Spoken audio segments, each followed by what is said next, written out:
تازه او نوی خبر پی ټی ایم د یوې بلې سترې جلسې اعلان وکړ. دا چې دغه جلسه به چیرته وي او چا اعلان کړی دی، ویډیو را سره تر اخره پورې وګورئ.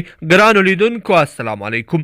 څو شېبې وړاندې د پښتون ژغورنې غورځنګ غړو اعلان وکړ چې نږدې 4 ورځې وروسته به د فبروري پر 14مه نیټه د پاکستاني ریاست پر ضد په ډیری اسماعیل خان سیمه کې ستره جلسه جوړه کړي.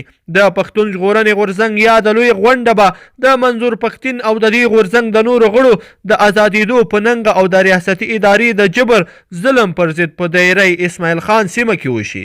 څو شېبې وړاندې د پښتون ژغورنې غورځنګ مخکښ مشر محسن داوړ هم په خپلې ټویټر پاڼې او فیسبوک پاڼې د یوې ویډیو په خپرولو سره په ټولو پښتنو غږ وکړ چې د فبروري پر 14مه نیټه دې له دوی سره په دغې جلسه کې ګډون وکړي. محسن داوړ پښتنو ته په پیغام کې وویل لکه څرنګه چې تاسې خبر یاست د پی ټي ایم قائد مشر منظور پښتین د ریاست له لورې ګرفتار شوی دی او داسې نور ملګري هم ګرفتار شوي دي. د دې ټولو د نیولو خلاف به د پښتون ژغورنې غورځنګ بله غونډه هم وشي.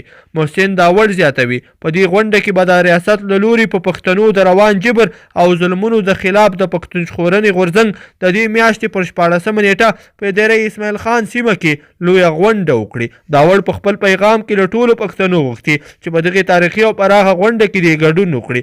ګرانو مینوالو په دې هیله چې دغه ویډیو به مو راسره تر پایه پورې کتلې وي. که چیرې مو دغه ویډیو خوښې شوي وي نو در سره لایک کړئ او نور ملګرو سره یې هم شریکه کړئ. تر بلې ویډیو پورې د لوی الله پامان.